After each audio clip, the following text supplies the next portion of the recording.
So hello guys.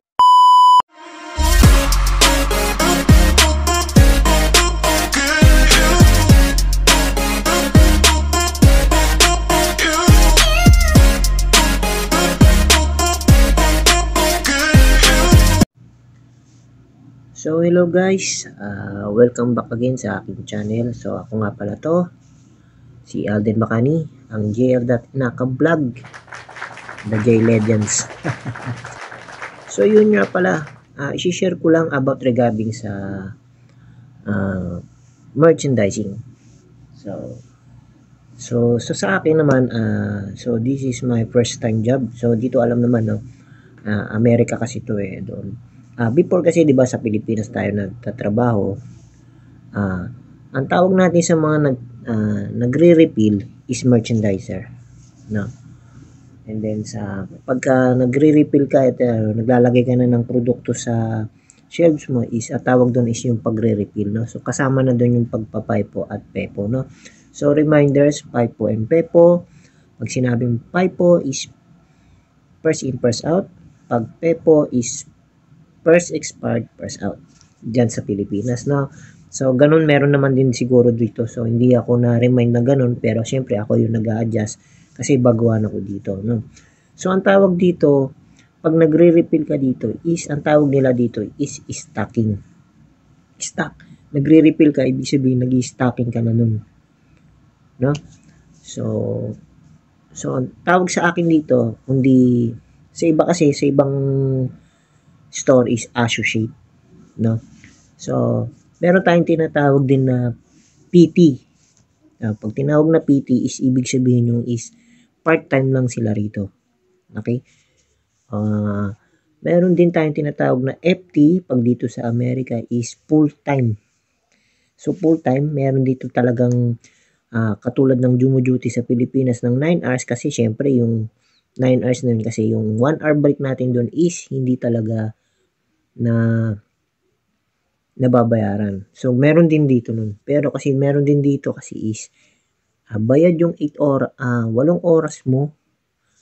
So, syempre, meron tayong tinatawag na, diba, syempre, coffee break. So, dito kasi is difference is 10 minutes break, 30 minutes break, tsaka 10 minutes break. So, every 2 hours break ka dun. So, duty ka, 8 hours lang talaga. So, napakaganda. So, solid naman siya. Pero sa ako, as of now, hindi ako full-time na full-time. Kasi part-time lang ako dito eh. So, 3 days pumapasok ako. So, kasi, ang pinaka-peak season nila dito is summer. Kasi malapit kami sa beach.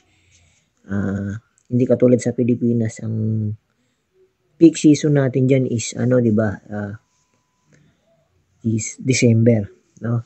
So, mga holiday. So, dito kasi is peak season talaga pag marami nilang nagbabakasyon.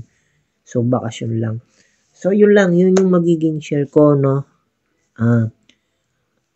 Merchandiser, ang tawag nila, stocker. Yan, stocker.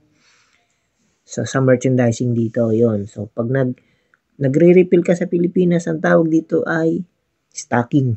Yes, stocking. So, syempre, yun yung mga difference na pangatawag nila dito. Hindi pare-parehas, pero parehas nating ginagawa. Nagre-refill o nag-stocking tayo. Diba? O naghahatak tayo ng cart. Ganun din. Naghahatak dito ng cart. Pero probably talaga most of the time, minsan dito kasi nagpapasok ng paleta. Yan, pallet. So, sa iba kasi, merong nandun lang sa stock van o yung kumbaga doon lang naka-stock. Pag may dumating na van, ibababa, nakapaleta. Ngayon, ipapasok sa ceiling. Halos pag nag-refill ka, paleta. So, magandang experience.